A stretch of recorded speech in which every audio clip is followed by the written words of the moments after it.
Sagittarius, welcome to Pure Tarot. Tonight I'm doing a Halloween message using some little tricks and treats here. I'll be pulling one card out of each deck here in front of me, as well as one trinket at the end. So let us just start. Let's get going. I'm using the Black Cat's Tarot. So let us see, Sagittarius. This is meant to be just a snapshot, really for just Halloween. But then again, who knows?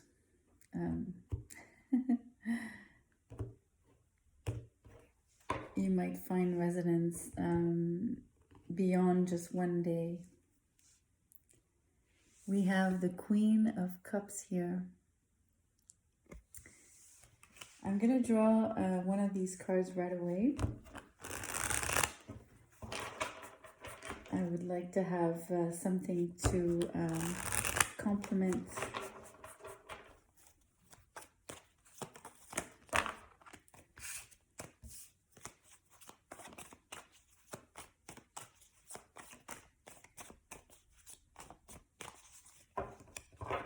Sorry, I'm shuffling a little longer than I anticipated. Thank you for your patience.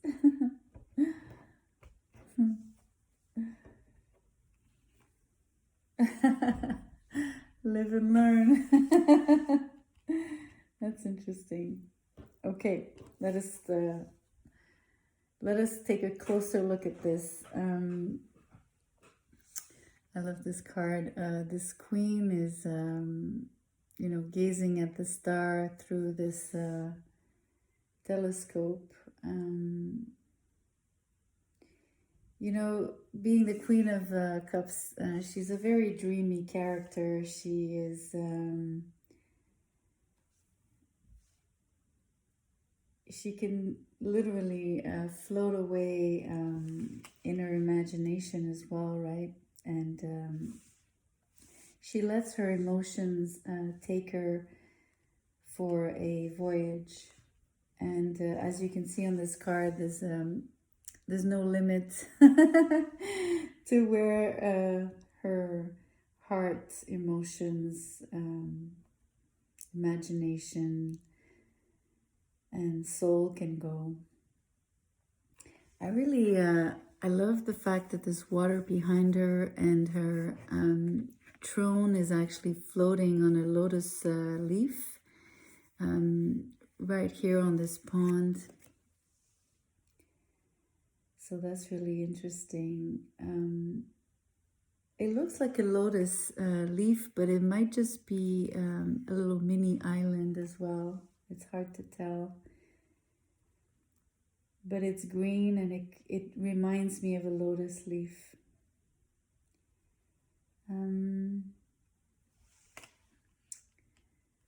It's really interesting.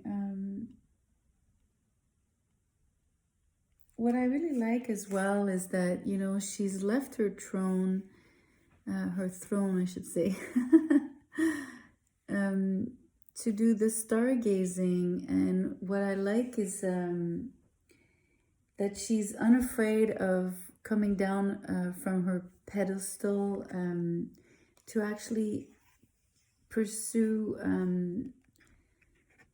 a scientific, interest. So I find that quite interesting. Although she's all about emotions, she's really keen on developing herself in more than one way. So she is definitely caring enough, loving herself enough to want to, expand her mind and gain new knowledge,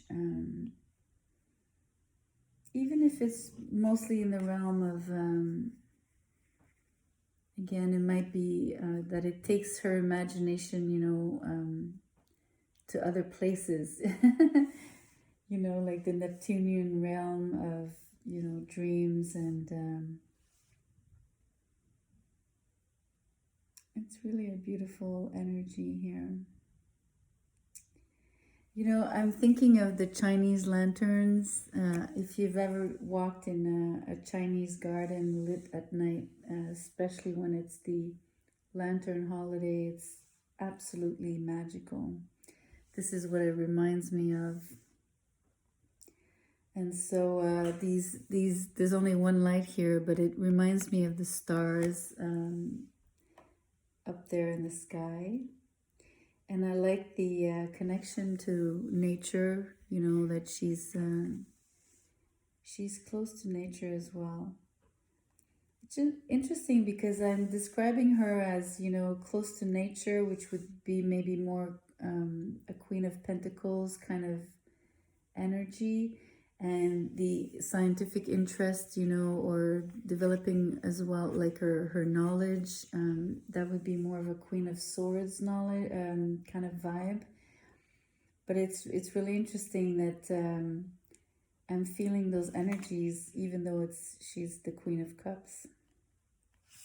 And it really ties in now with this card, Live and Learn.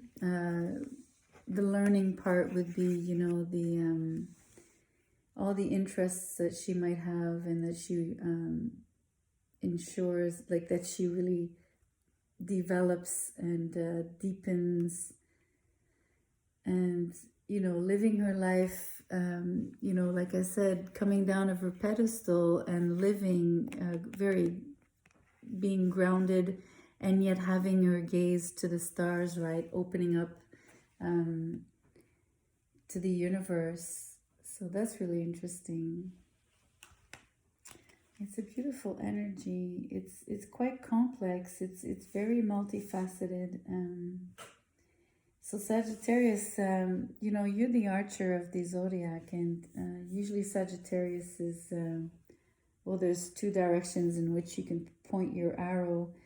Sometimes it's, horizontally, but sometimes it's vertically. And in this case, I'm tempted to say, Sag is the 9th sign of the zodiac, so it's really pointing, the 9th house is related to higher education. So higher in the sense of, it could be obviously things like university and stuff like that, or, doing a master's, a PhD, learning very intricate subjects, very niche, things like that. But it also speaks to, spirituality. So it's a really, really complex, I want to say, personality here. It describes you as someone extremely deep, and with many, many layers, and with a lot to uncover.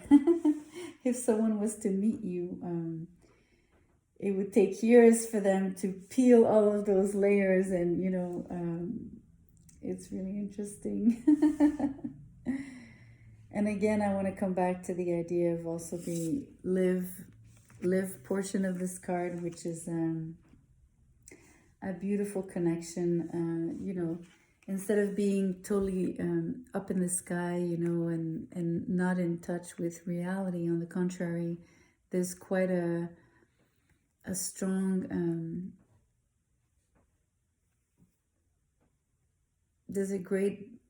it's really interesting. I'm thinking of the Temperance card, which is a Sagittarian, which is Sagittarius as well, right?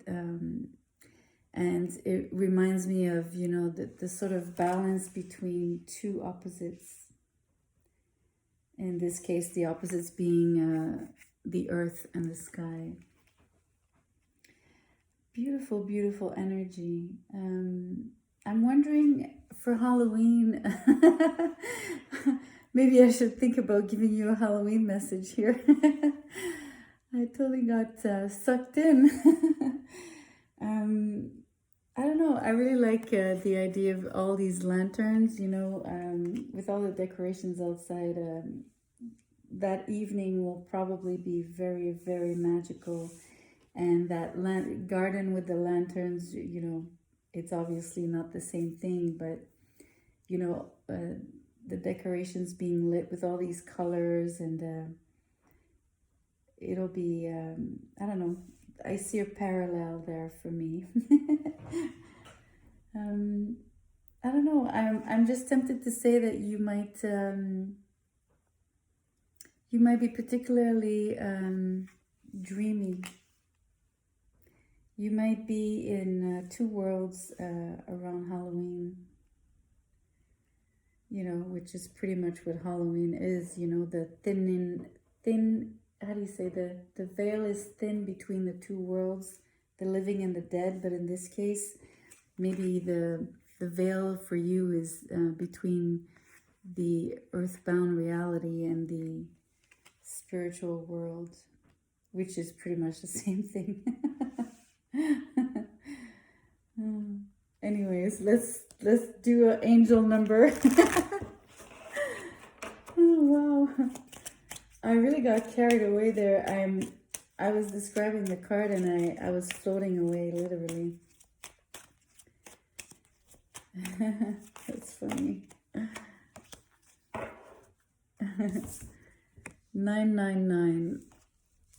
Things are quickly changing. Embrace the changes around you that might come with releasing and letting go of what no longer serves you.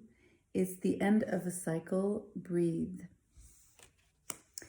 That really ties in with live and learn, right?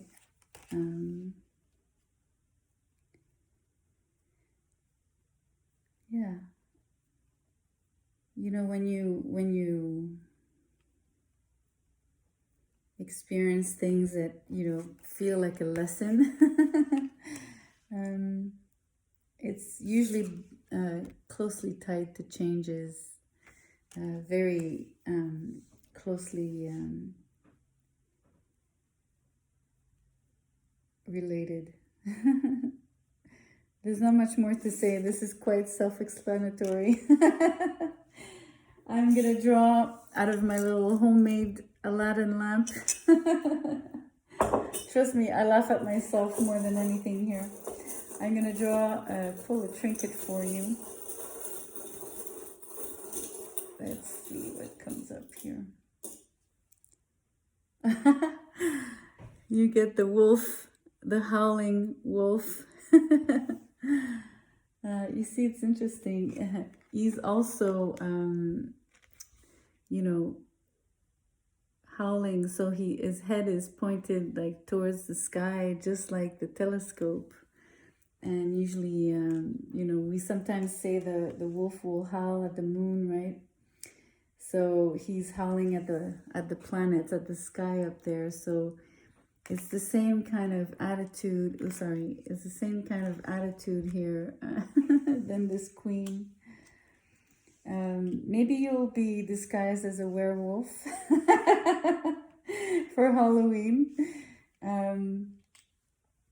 And simply maybe you'll have something to, howl about, holler.